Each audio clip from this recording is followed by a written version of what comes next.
नमस्कार, बहुत स्वागत है आप सभी का। मैं आपके साथ अस्मिता दुबे और आप देख रहे हैं साधना प्लस न्यूज। वक्त हो चला है हिमाचल प्रदेश की तमाम खबरों का, लेकिन उससे पहले नजर इस वक्त के हेडलाइंस पर।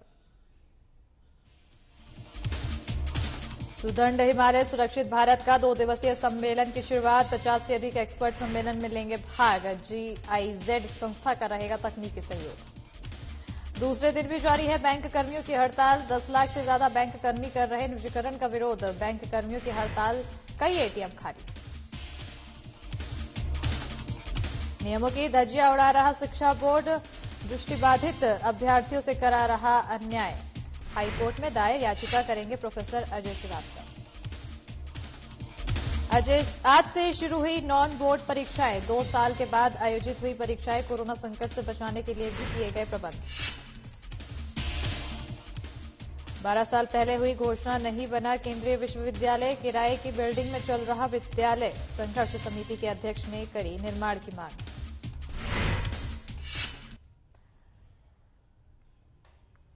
चलिए खबरों की शुरुआत करते हैं, जहां हिमालय क्षेत्र में जलवायु और ग्लेशियर में हो रहे परिवर्तन को लेकर कल से शिमला में सुदृढ़ हिमालय सुरक्षित भारत सम्मेलन आरंभ होने वाला है। ऐसे में आपको बता दें कि इस सम्मेलन में जर्मनी के GIZ संस्था का तकनीकी सहयोग रहेगा और हिमालय क्षेत्र में काम कर रहे 50 से अधिक एक्सपर्ट अलग कई सेशन से भाग लेंगे। और आपको बता दें कि 2 दिवसीय इस सम्मेलन में जर्मनी के भारत में एम्बेसडर भी शामिल होंगे और मुख्यमंत्री जयराम ठाकुर सम्मेलन की शुभारंभ करेंगे।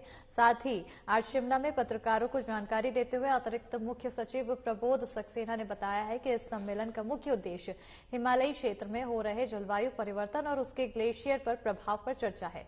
उन्होंने कहा है कि इस सम्मेलन में विशेषज्ञों द्वारा कई विभिन्न सेशन में अपने विचार और रिपोर्ट व्यक्त किए जाएंगे। ये 18 को है और 19 को है। 18 को प्रथम सत्र में जो है इसका उद्घाटन होगा, जिसमें कई महत्वपूर्ण लोग सम्मिलित होंगे। माननीय मुख्यमंत्री इसका उद्घाटन करेंगे और विशेष रूप से हमारे मुख्य सम्मानीय अतिथि जो है वो जर्मनी के एम्बेसडर हैं। जर्मनी के एम्बेसडर इसलिए हैं कि इस सारे कार्यक्रम में जो GIZ जो जर्मनी का टेक्निकल विंग है वो हमारा सहयोगी है और इसमें मिस्टर वांगचुंग भी आएंगे और एक आध लोगों के रिकॉर्डेड मैसेजेस भी होंगे। तो ये मुख्य रूप से पहला तो है वो उद्घाटन समारोह है और उसके बाद जैसा मैंने आपको बताया कि कल उसके बाद 2 टेक्निकल सेशंस होंगे, जिस टेक्निकल सेशन में हमने करीब 9 एक्सपर्ट्स को बुलाया है और वो अपनी अपनी बात को रखेंगे। टेक्निकल सेशन जो उसका जो एक्चुअल टॉपिक है उस पर होगा और 2 कल होंगे और 3 परसों होंगे।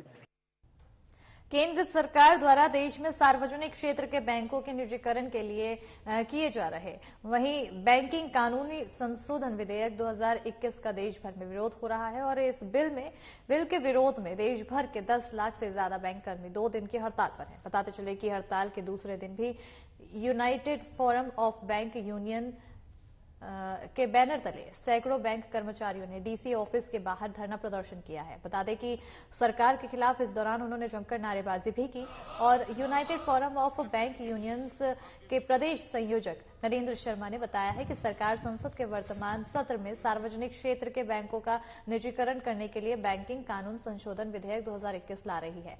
इस विधेयक के पारित होने से सरकार की 51% हिस्सेदारी कम हो जाएगी और इससे बैंकिंग व्यवस्था निजी हाथों में चली जाएगी।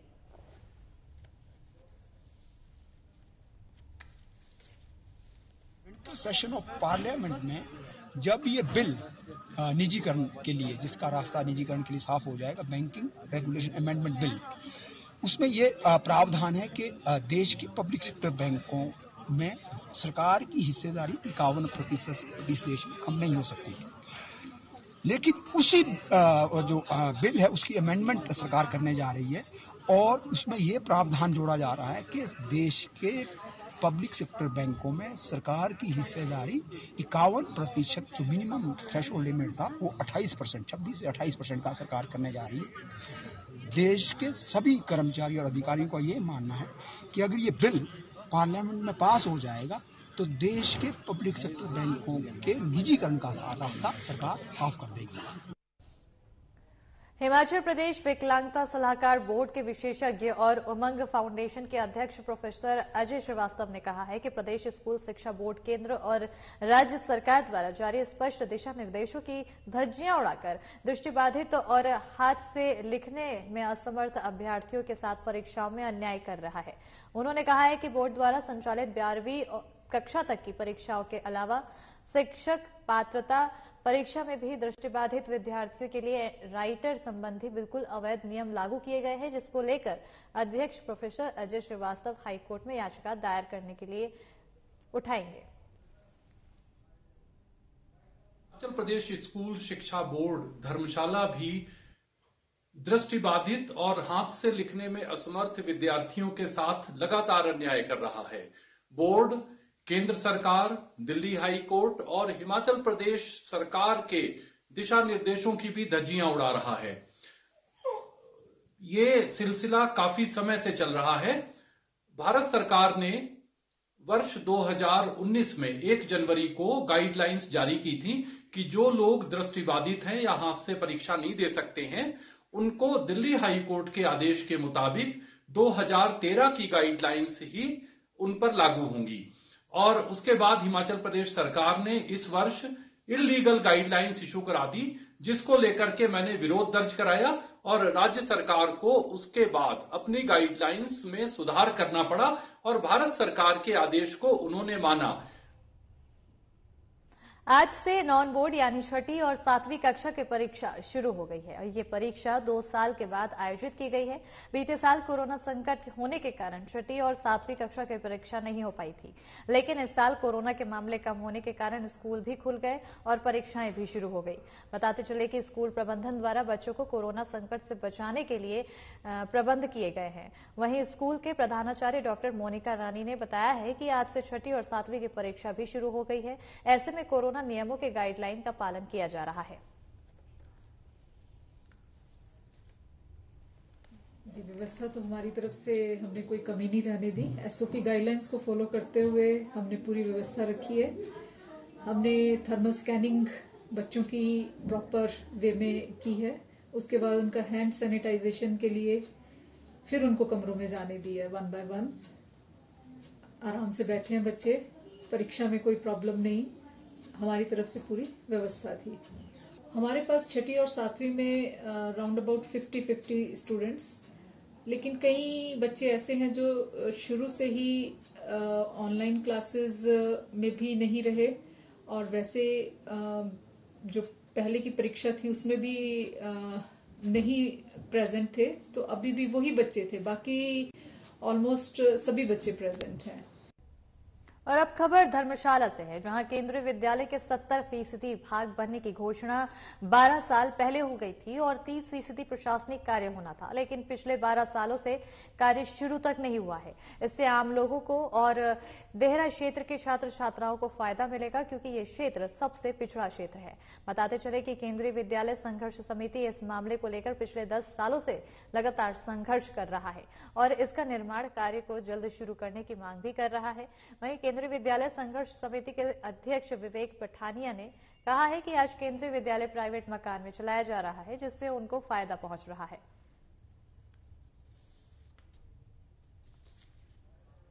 विगत जब सरकार थी उन्होंने घोषित किया था 70% जो है इसका यूनिवर्सिटी का जो भाग था वो ये घोषित किया था देहरा के लिए और 30% जो है वो धर्मशाला के लिए। तो उन्होंने उस टाइम ये किया था तय कि वहां पर प्रशासनिक अमला वहां बैठेगा और बाकी शिक्षण कार्य जो वो यहाँ से चलेगा। हाँ जी, तो ये ज्वाला जी ये होशियारपुर धर्मशाला जो मुख्य सड़क है NH, उसके ऊपर ये स्थित है। बहुत बढ़िया लोकेशन है, पानी की यहाँ कोई समस्या नहीं है।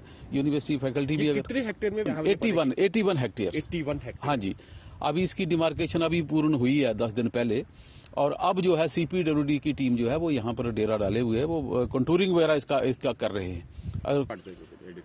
इसमें जो पेड़ हैं, बजट जो है अनुराग जी ने तो घोषित किया है और हमने केंद्रीय विश्वविद्यालय 30 साल से शिमला में चल रहे इनर व्हील क्लब सेंटर ने इस साल 18 सिलाई मशीनें वितरित की है। बता दें कि हर साल ये डिप्लोमा कर रही लड़कियों को जो जरूरतमंद हों उनको सिलाई मशीनें देती है।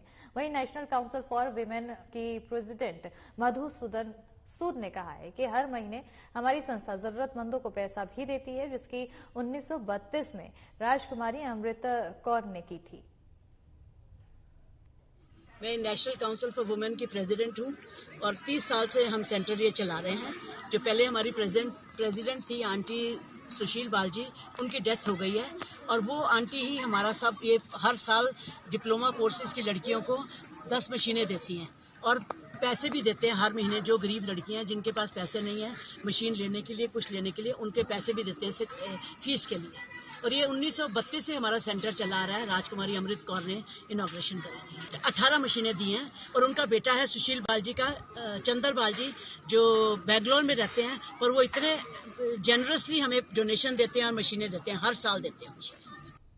आज राष्ट्रीय पेंशन दिवस है। पूरे देश और प्रदेश में आज पेंशनर इकट्ठा होकर अपनी समस्याओं को एक दूसरे से साझा कर रहे हैं। वहीं पेंशनरों ने सरकार से मांग की है कि प्रदेश में पेंशनरों को पंजाब की तर्ज पर पेंशन दी जाए, नहीं तो वो आंदोलन करने के लिए मजबूर होंगे। वहीं शिमला जिला पेंशनर एसोसिएशन अध्यक्ष आत्मा राम शर्मा ने इस पर बताया है कि पंजाब में पेंशनर को 65 की उम्र पूरी होने पर 5%, 70 की उम्र में 10% और 75 की उम्र पूरी होने पर 15% इंक्रीमेंट दिया जाता है। लेकिन हिमाचल सरकार ऐसा लाभ नहीं दे रही है, जबकि हिमाचल सरकार पंजाब के कमीशन का अनुसरण करती है।